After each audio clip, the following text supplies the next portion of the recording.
Hello Reds, welcome to Chat UTD. We're going to talk about the signing of Leny Yoro and also the potential signing of Manuel Ugarte. I might be saying that wrong, or maybe it's Ugarte. Bit of a private joke for one of the people I know will be watching. Leny Yoro is, first and foremost, the lad's name just lends itself to about 15 songs. Not through his ability, just because he's got a brilliant name for songs. Yoro, Yoro, Yoro. Sol Madrid, maybe tomorrow. Yoro, Yoro, do do do do do do do do. The Mask of Sorrow, Zorro could be changed into it. Loads of brilliant name, mate. You know, you could be a crap football player, but you got a fantastic name. For the Reds to make up songs for, so that's a win massively. I can't profess to know tons about him, just things I've read and reputation really, but he has got a reputation as being one of the best young centre backs in Europe. I hope we play him. I hope he comes in and he plays, because I know he's only 18, but we spent a lot of money on him, and I believe if he was going to Real Madrid, he'd have played. If he was going to Liverpool, he'd have probably played. And I don't want none of this. Oh well, he'll get minutes here or there. He's got to learn to adapt to the Premier League. He does need to learn to adapt to the Premier League, but he needs to play to do that. And one thing about United fans, certainly the match-going fans, they'll be patient, especially with a young player. They'll want to get behind him. They'll want him to do well. There'll be pressure on him, of course, but there'll be no wild expectations from people. It's just, but he needs to play, and he needs to be in the team, because that defensive unit needs to be better. And we spent a lot of money on him, so it's not quite the same as Højlund last year, having to carry the burden as a young player of carrying the burden of the attack, because he was the only striker at the club. Centre back, whilst of course it's a position where if you make a mistake you can get in trouble, you're part of a unit, aren't you? You know, you've probably obviously mainly a four at the back with United. You've got your goalkeeper in behind, you've got your defensive midfield player in front, you've got people to the left, to the right, behind you, in front of you, and he's got a lot of experience around him in those defensive positions. So definitely play him. Let's see what the kid's made of. It's exciting because it's profile of player I'm looking at here without knowing loads about him. It's our signing. It's not something the Glazers were trying to do 5 years ago. It's not a player coming towards the end of his career. It's not a player who's turned us down 3 or 4 times.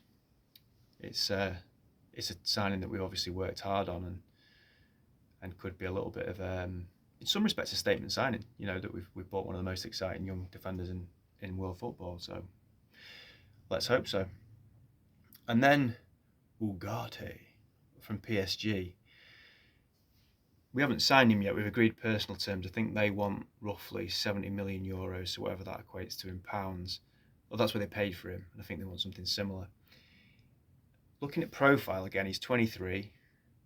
He's a Uruguayan defensive midfield player. If I hear those words put together, a Uruguayan defensive midfield player, I just have an image in my head of some guy who's going to go around nailing people.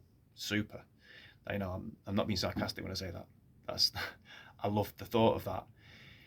But actually looking into it a little bit, again, only just articles online and stuff like that, but I think ball recoveries are his specialty. He's very good at that.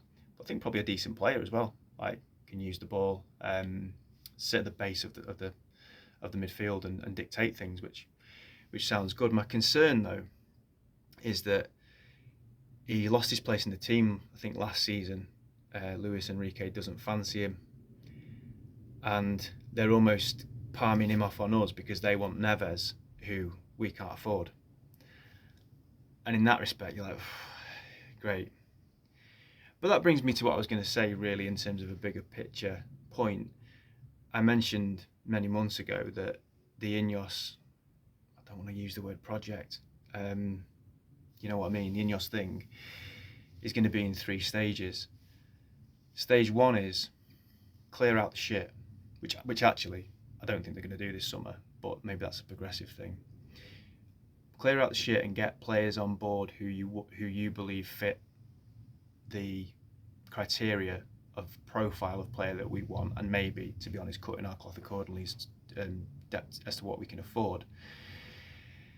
some of these players we're going to get in stage one, if and when United ever go on and win titles, might not be here or might be bit part players. So I'm indoctrinated as a United fan over 37 years, especially in the last 25 or so years, to think we're signing players to win leagues.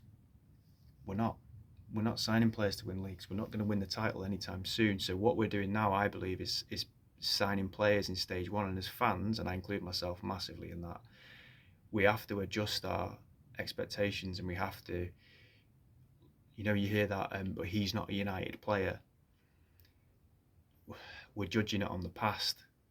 We just need some, I think, good profile players. Bear in mind we haven't got a lot of money to spend. Bear in mind it's going to be very difficult to raise money because the players that are here are absolutely watertight. We have to cut our cloth accordingly.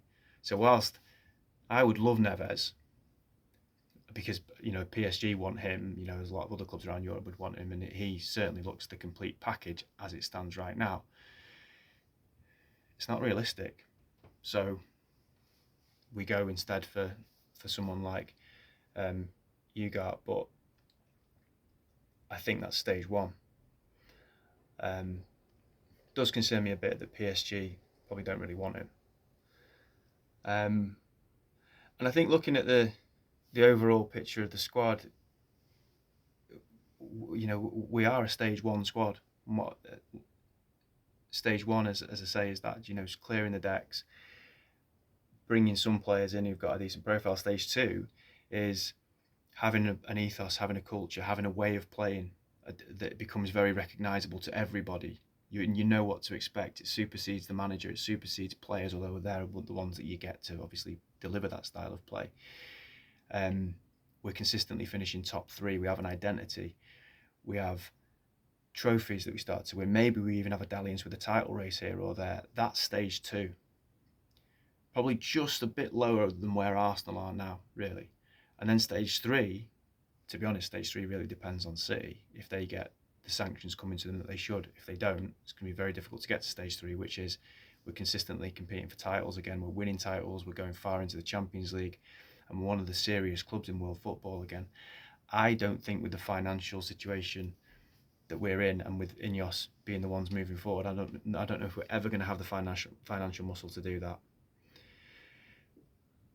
But at the moment, I'd take stage two. And I think we're about 3 or 4 years away from stage two. So I think this is very much the foundations, the building blocks. And in terms of our squad, you look at things like apparently getting rid of Aaron Wan-Bissaka. Why? Like, he's a stage one player, but that right back is pretty much covered. We've got Dalot, we've got Wan-Bissaka. So you sell him, then you're making work for yourself, because then you've got to go and, unless Ten Hag or the recruitment team or whatever have got someone infinitely better than Wan-Bissaka in mind, you're creating work for yourself. I think left back's a far bigger problem than right back. Again, if we were in stage two, Luke Shaw wouldn't be at our club. Luke Shaw is a brilliant player, but it's always caveated with when he's fit, and he's not fit often enough. That's just the way it is, unfortunately. If you look back, it's 10 years of him being consistently unavailable, really, through injury. Not his fault, but that's the way it is. So you don't rely on a player like that when you're trying to finish in the top 2 or 3 every season. You need someone more reliable. He would either be sold or he would be a backup. We're not in a position to do that. So I think this summer's going to be interesting in terms of, profile of player that we sign, and it's very much, I think, dependent on who goes out the door as to what we can do. Even keeping in mind, I don't think we're going to be getting any absolute, wow, humdinger signings. The amount of signings we can do at all, full stop, no matter what the profile player is very much dependent on who we sell. And this is all exciting stuff, though. We signed Josh Wazirki, 23, Leny Yoro, 18. This guy potentially, if we can get it all sorted out, 23. Great, love the profile of the players, but we need some outgoings, and we need some outgoings that are going to actually make a difference.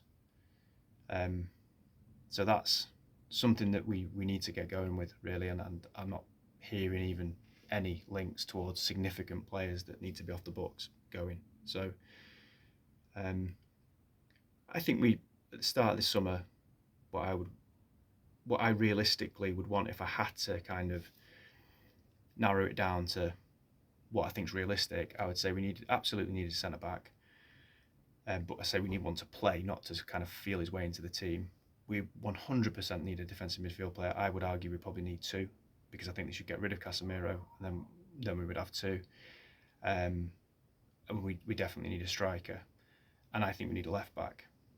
Those are the priority signings for me. If we were going to move into being a stage 2 team, remember that's playing with a really strong identity, being in the top 3 or 4 every season, competing for trophies, like having that consistent excellence almost, but maybe not quite being right at the very, very top, then we'd need to probably get rid of about 10 or 11 players and bring in 7 or 8 and put some young players in there as well. That ain't going to happen. And I don't know how long that will take to happen over the next few years, to be honest with you. So I read an article today about Toby Collier. Could be one to watch. You look at how, from our youth team, from our younger players, should I say, you look at how Ten Hag brought on Mainu last season. That was as a result of playing him in the pre-season, and he really impressed the other night, apparently, Collier. I think he gave him the captain's armband. So, saw him talking to him after the FA Cup final, and a few people sort of said he did that with Mainu after the League Cup final, I think, last year, or it might have been the FA Cup final last year. So he's a defensive midfield player.